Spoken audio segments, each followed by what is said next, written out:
Welcome to Magic Tale World, where every story comes alive with wonder.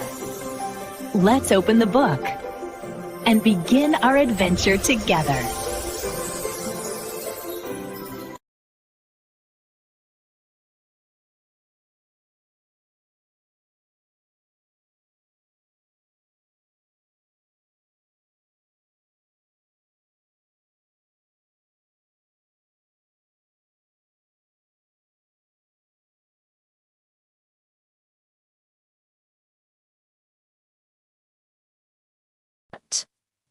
One sunny morning, as Miko was enjoying his breakfast of berries, a large crocodile named Coco swam up to the riverbank.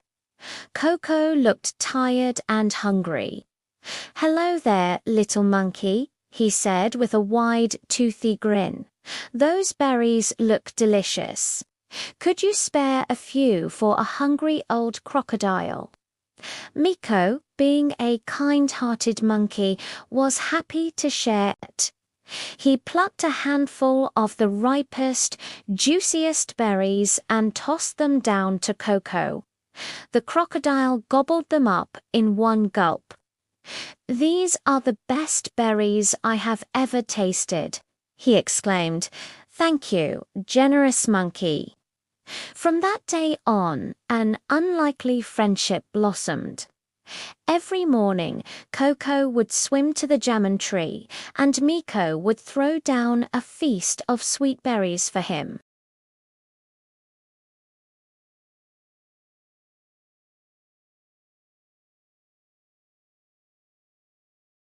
And Coco would tell Miko tales of the deep river. They became the best of friends.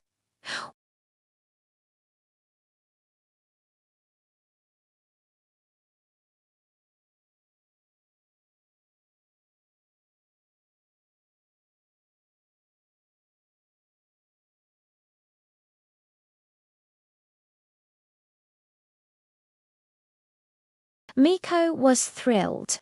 He had never been to the other side of the river before, but then he remembered, "That sounds wonderful, Coco, but I don't know how to swim.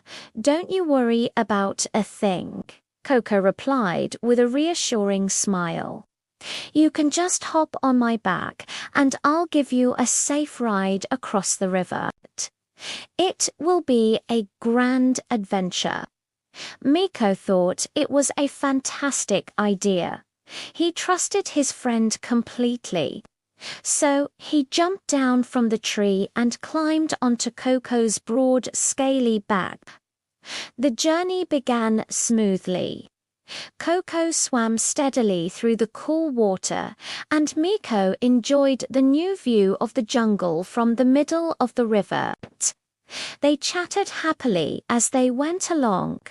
But when they reached the deepest part of the river, Coco started to sink a little lower into the water. Miko felt a bit nervous. "Is everything all right, Coco? Why are we slowing down?" he asked. Coco let out a strange, low chuckle. His friendly smile was gone. "Well, Miko," he said slowly, "I have to tell you something. My wife doesn't just want to meet you. She wants to eat your heart." Miko's own heart skipped a beat. He was shocked and terrified.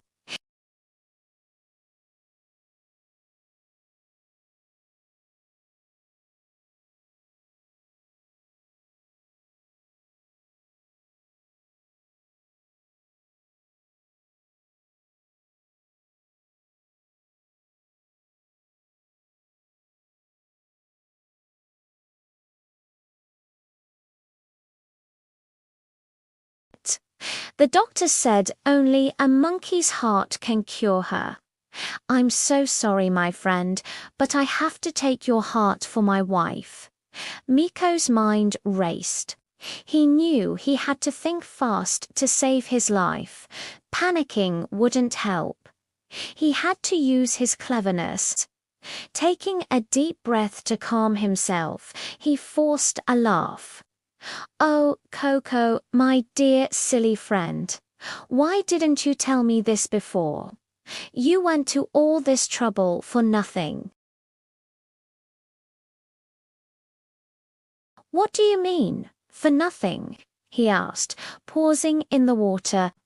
"Well, of course, I would give you my heart to save your wife. You are my best friend," Miko said, trying to sound as convincing as possible.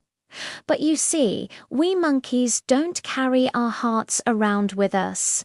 It's not safe with all the jumping and swinging we do. We keep them somewhere safe."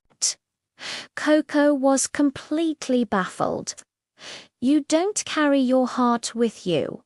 Where is it, then?"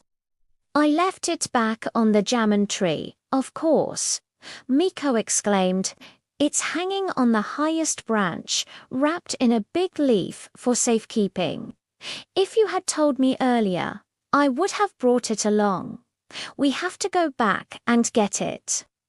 The crocodile, who wasn't very bright, believed every word.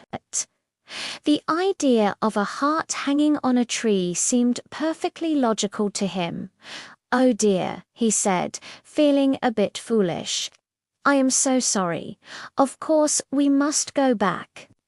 I'll turn around right now."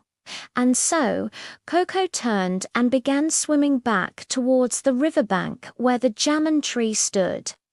Miko held on tightly, his heart pounding, hoping his plan would work. As soon as they reached the bank and Coco's back was close enough to the land, Miko made a giant leap.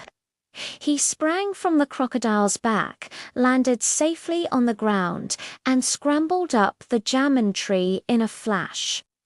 Once he was safely perched on the highest branch, he looked down at the waiting crocodile. Coco called out, "Hurry up, Miko. Climb down with your heart so we can go save my wife." Miko, now safe, laughed out loud, but this time it was a real laugh.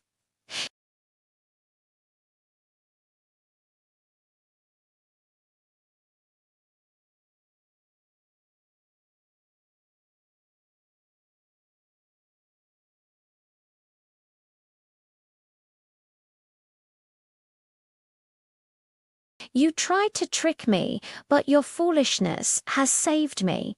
Coco realized he had been tricked. He felt angry and ashamed. He had lost his only friend because of his own greed and dishonesty. He had betrayed Miko's trust. With a heavy heart, Coco slowly swam away, knowing he would never taste the sweet jamon berries or hear his friends' cheerful stories again. Miko, though sad to have lost a friend, learned a very important lesson that day. He learned that it's important to be kind and trusting, but it's also wise to be careful.